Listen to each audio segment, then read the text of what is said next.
તો અમારા જેવા સ્ટુડન્ટ્સને યુએસએ જવું હોય તો એના માટે કેવી તૈયારી કરી શકીએ અમે લોકો? તો સ્ટુડન્ટોએ સૌથી પહેલી વસ્તુ એ સમજવાની છે કે યુએસ જવાનું જ્યારે બી તમે ડિસિઝન લો ને તો એની પ્રિપરેશન 1 વર્ષ પહેલાં શરૂ કરી દેવી જોઈએ. 1 વર્ષ પહેલાં શરૂ કરવાથી તમારા ફાયદા શું થશે? તમે જેટલું જલ્દી એપ્લાય કરશો એટલું જલ્દી એડમિશન આવશે, સ્કોલરશિપ મળવાના ચાન્સીસ બી વધી જશે. અને ત્રીજી અને સૌથી ઇમ્પોર્ટન્ટ વસ્તુ છે કે જો તમે વિઝા લેવા માટે જલ્દી ઊભા રહેશો તો તમારા વિઝાના બી ચાન્સીસ વધી જશે. અને એના ડિફરન્ટ એક્ઝામ્સ હોય છે.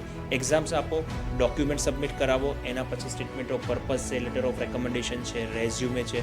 પછી અમે ઘણી બધી યુનિવર્સિટીઝમાં તમારી એપ્લિકેશન્સ કરીશું. એપ્લિકેશન્સ કર્યા પછી 3 થી 4 વીકની અંદર તમને ઓફર લેટર આવશે. ઓફર લેટર આવશે પછી I-20 આવે છે અને કમ્પ્લીટ વિઝાની ઇન્ફોર્મેશન્સ અને ગાઈડન્સ અમે તમને આપીએ છીએ. અને વિઝા ઇન્ટરવ્યૂ છે એ એક ગેમ ચેન્જિંગ છે. જો તમે વિઝા ઇન્ટરવ્યૂ સક્સેસફુલી ક્લિયર ના કર્યું યુએસમાં તો તમારા વિઝા રિજેક્શન થવાના ચાન્સીસ ઘણા બધા હોય છે. કોમેન્ટમાં USA લખી દો, અમે તમને બધી જ ઇન્ફોર્મેશન DM કરી લઈશું.